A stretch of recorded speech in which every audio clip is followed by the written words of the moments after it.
Hello, my name's Jude Smith, I'm 15 and I'm from Sheffield, and recently I wrote an article all about young people and technology and how education must adapt to a technologically developed world.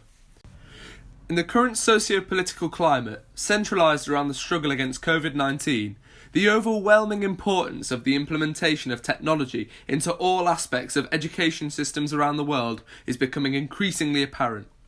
We've been seeing an introduction of web-based solutions to common educational issues in recent years, the use of SharePoints for storing accessible information for staff and students alike, online logs for homework and extracurricular tasks, such as Satchel, which earns Show My Homework in the UK, to keep pupils connected to their work from home, and even online standardised assessments to track students' learning. Even those less engaged with modern information technology can see a fact that is plain and simple. The efficiency of the learning process, especially for young people in education, has skyrocketed since these relatively minor updates. I, as a 15-year-old student, can complete a case study on a formerly alien subject after a quick research session on a website like Wikipedia, commonly shunned by teachers for not being quote-unquote fact-checked, and the utilisation of applications such as Microsoft Word. If a teacher told me to complete a fact file on the Democratic Republic of the Congo 40 years ago, I would have had to buy the relevant media, most likely a paperback atlas, or search for such in a library. Let's say this takes me a few hours, accounting for transportation to a bookshop and my time scrolling through multiple outdated Dewey Decimal Systems laid out on shelves.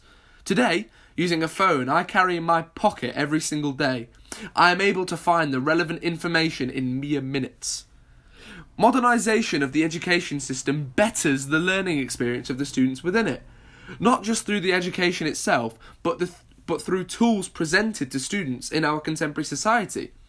Even if education systems around the world refuse to move with the times and the technology that comes with such chronology, it is their duty to arm students with the tools that they need to add these innovations to their arsenal for their development as people and collectives.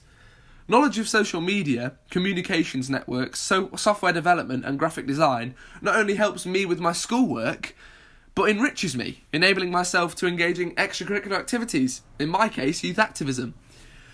The ability to properly scrutinise those with the power to enact change is, I believe, at the top of the list regarding skills young people would like to possess.